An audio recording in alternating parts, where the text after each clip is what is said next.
ನಮಸ್ತೆ ವೀಕ್ಷಕರೇ, ಜನಶ್ರೀ ನ್ಯೂಸ್ಗೆ ಸ್ವಾಗತ. ನಾನು ತೇಜಸ್ವಿನಿ. ದಿನದ ಪ್ರಮುಖ ಸುದ್ದಿಗಳನ್ನ ನೋಡ್ತಾ ಹೋಗೋಣ. ಕಬ್ಬಿನ ದರ ನಿಗದಿಗೆ ಆಗ್ರಹಿಸಿ ರೈತರು ಈಗಾಗಲೇ ಪ್ರತಿಭಟನೆಯನ್ನ ನಡೆಸ್ತಾ ಇದ್ದಾರೆ. ಮಂಡ್ಯದಲ್ಲಿ ಈ ವಿಚಾರಕ್ಕೆ ಸಂಬಂಧಪಟ್ಟಂತೆ ಕೇಂದ್ರ ಸಚಿವ ಎಚ್.ಡಿ. ಕುಮಾರಸ್ವಾಮಿ ಅವರು ರಿಯಾಕ್ಟ್ ಮಾಡಿದ್ದಾರೆ. ಕಬ್ಬಿನ ದರ ನಿಗದಿಗೆ ಆಗ್ರಹಿಸಿ ರೈತರು ಈಗಾಗಲೇ ರಾಜ್ಯಾದ್ಯಂತ ಪ್ರತಿಭಟನೆಯನ್ನ ನಡೆಸ್ತಾ ಇದ್ದಾರೆ. ಮಂಡ್ಯದಲ್ಲಿ ಕೇಂದ್ರ ಸಚಿವ ಎಚ್.ಡಿ. ಕುಮಾರಸ್ವಾಮಿ ಅವರು ರಿಯಾಕ್ಟ್ ಅನ್ನು ಮಾಡಿದ್ದಾರೆ. ನಾನು ಈಗಾಗಲೇ 2 ಬಾರಿ ಮುಖ್ಯಮಂತ್ರಿ ಆಗಿದ್ದೆ, ಆಗ ಕಬ್ಬು ಮಾರಾಟ ಮಾಡಲು ಆಗ್ತಾ ಇರಲಿಲ್ಲ ಅಂತ ಎಚ್.ಡಿ. ಕುಮಾರಸ್ವಾಮಿ ಅವರು ತಿಳಿಸಿದ್ದಾರೆ. ಹಳ್ಳಿಗಳಿಗೆ ಭೇಟಿ ಕೊಟ್ಟಾಗ ಕಬ್ಬುಗಳೆಲ್ಲ ಒಣಗಿ ಹೋಗಿದ್ದು, ಕಬ್ಬು ಮಾರಾಟವಾಗದಿದ್ರೆ 25,000 ಸಹಾಯಧನವನ್ನ ನಾನು ಕೊಟ್ಟಿದ್ದೆ, 25,000 ಸಾಲವನ್ನ ಕೂಡ ಘೋಷಣೆಯನ್ನ ಮಾಡಿದ್ದೆ ಅಂತ ಎಚ್.ಡಿಕೆ ತಿಳಿಸಿದ್ದಾರೆ. ವಿಧಾನಸೌಧಕ್ಕೆ ಕರೆಸಿ ರೈತರ ಜೊತೆ ಈಗಾಗಲೇ ನಾನು ಚರ್ಚೆಯನ್ನ ಕೂಡ ನಡೆಸಿದ್ದೆ. ಸ್ವತಂತ್ರ ಸರ್ಕಾರ ಇಲ್ಲದ ವೇಳೆಯೂ ಕೂಡ ರೈತರಿಗಾಗಿ ನಾನು ಸಾಕಷ್ಟು ಶ್ರಮ ವಹಿಸಿದ್ದೇನೆ, ರೈತರ ಉಳಿವಿಗಾಗಿ ಸಾಕಷ್ಟು ಪ್ರಯತ್ನವನ್ನ ಮಾಡಿದ್ದೇನೆ ಅಂತ ಹೇಳಿ ತಿಳಿಸಿದ್ದಾರೆ. ಆದ್ರೆ ಈ ಸರ್ಕಾರಕ್ಕೆ ಏನಾಗಿದೆ, ಇವ್ರಿಗೆ ಏನಾಗಿದೆ ದರಿದ್ರ ಅಂತ ಪ್ರಶ್ನೆ ಮಾಡಿದ್ದಾರೆ. ರೈತರನ್ನ 7 ದಿನ ರಸ್ತೆಯಲ್ಲಿ ಮಲಗಿಸಬೇಕಿರ್ಲಿಲ್ಲ, ರೈತರ ಬಗ್ಗೆ ಕಾಳಜಿ ಇದ್ದಿದ್ರೆ ಈ ರೀತಿ ಸರ್ಕಾರ ಮಾಡ್ತಾ ಇರ್ಲಿಲ್ಲ ಅಂತ ಆಕ್ರೋಶ ವ್ಯಕ್ತಪಡಿಸಿದ್ದಾರೆ. ಆ ಭಾಗಕ್ಕೆ ಸಿಎಂ ಪ್ರವಾಸ ಮಾಡಿದ್ರು, ರೈತರ ಕಷ್ಟವನ್ನ ಕೇಳಿಲ್ಲ.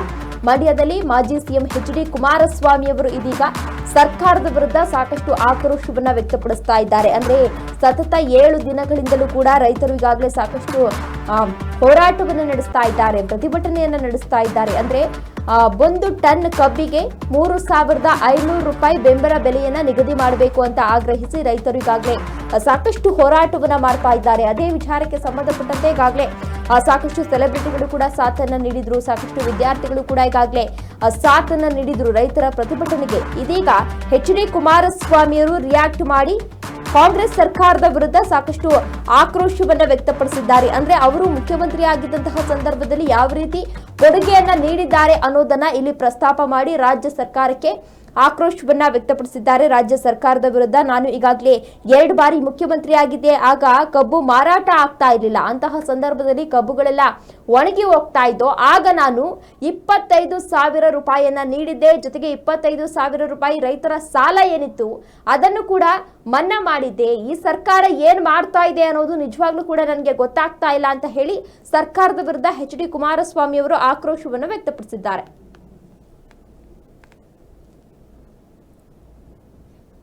2 ಬಾರಿ ಮುಖ್ಯಮಂತ್ರಿ ಆಗಿ ಮಾಡಿಲ್ಲ ನಾನು.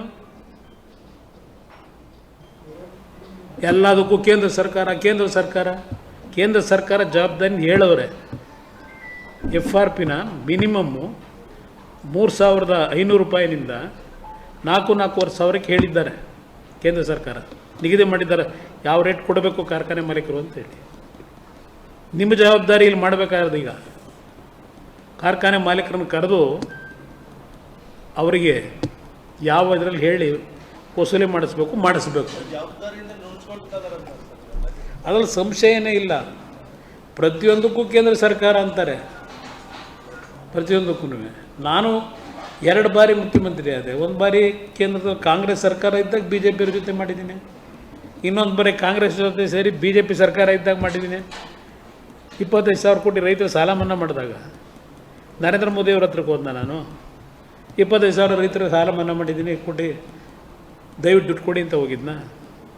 ನಮ್ಮ ರಾಜ್ಯದ ಜನ ತೆರಿಗೆ ಕಟ್ಟಿದಂಥ ಹಣದಲ್ಲೇ ಸಾಲ ಮನ್ನಾ ಮಾಡಿದ್ದೀನಿ, ಡೆವಲಪ್ಮೆಂಟ್ ವರ್ಕ್ಗೆ ದುಡ್ಡು ಕೊಟ್ಟಿದ್ದೀನಿ. ಕೇಂದ್ರ ಸರ್ಕಾರ ಜೊತೆ ಕುಸ್ತಿ ಆಡ್ಕೊಂಡು ಹೋದ್ ನಾನು. ಅದರಿಂದ ಇವತ್ತು ಈ ಸರ್ಕಾರ ಇಷ್ಟೊತ್ತು ನಾನು ಒಂದು ರೌಂಡ್ ಹೋಗ್ತಿದ್ದೆ. ಎಲ್ಲದಕ್ಕೂ ರಾಜಕೀಯ ಬರೆಸ್ತಾರೆ, ವಿರೋಧ ಪಕ್ಷ ಅಂತ ಹೇಳಿ ನಮ್ಮ ಮೇಲೆ ಅಪಾದನೆಯನ್ನು ಮಾಡ್ತಾರೆ. ನಿನ್ನೆ ರೈತರು ಒಂದು ಗಡುವು ಕೊಟ್ಟಿದ್ದಾರೆ H.K. ಪಾಟೀಲ್ಗೆ. ನಾಳೆ ಸಾಯಂಕಾಲದವ್ರಿಗೆ ಡೆಡ್ಲೈನ್ ಕೊಡ್ತೀವಿ ಅಂತೇಳಿ ಇವತ್ತು ಕೊಟ್ಟಿದ್ದಾರೆ ಸಾಯಂಕಾಲದವರೆಗೆ.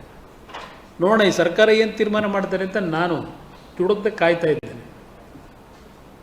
ನಂತರ ನಮ್ಮ ಡಿಸಿಷನ್ ಹೇಳ್ತೀನಿ. ಯಾರು ಕುಮ್ಮಕ್ ಕೊಟ್ಟಿರೋದು? ಅವರ ನಡವಳಿಕೆಯಿಂದ ಕುಮ್ಮಕ್ಕೆ ಅವ್ರು ಕೊಟ್ಕೊಂಡವ್ರೆ, ವಿರೋಧ ಪಕ್ಷಗಳು ಕೊಟ್ಟಿಲ್ಲ. ಅವರ ನಡವಳಿಕೆ ರೈತರ ಒಂದು ಬದುಕಿನ ಜೊತೆಯಲ್ಲಿ ಚೆಲ್ಲಾಟ ಇದೆಯಲ್ಲ ಇವ್ರದ್ದು, ಅದರಿಂದ ಇವತ್ತು ಈ ಒಂದು ಸಮಸ್ಯೆ ಉದ್ಭವ ಆಗಿರೋದು. ನಮ್ಮಿಂದ ಅಲ್ಲ. ನಾವೇನು ಮಾಡಿದ್ದೀವಿ? ಇವತ್ತು ನಾವು ಚರ್ಚೆ ಮಾಡಿ ಇವತ್ತು ನಿಮ್ಮ ಮುಂದೆ ಫಸ್ಟ್ ಟೈಮ್ ಹೇಳ್ತಾ ಇದ್ದೀನಿ. ಅಲ್ಲ, ಈಗ ರೈತರ ಒಂದು ಬೀದಿನಲ್ಲಿ ಒಂದು ವಾರದಿಂದ ಅವರ ಹೋರಾಟ ಇರ್ತಕ್ಕಂಥದ್ದಕ್ಕೆ ವಿರೋಧ ಪಕ್ಷವಾಗಿ ಸುಮ್ಮನೆ ಕೂರ್ಲಿಕ್ಕಾಗತ್ತಾ? ನಾವು ಅವ್ರ ಪರವಾಗಿ ಧ್ವನಿ ಎತ್ತಲೇಬೇಕು.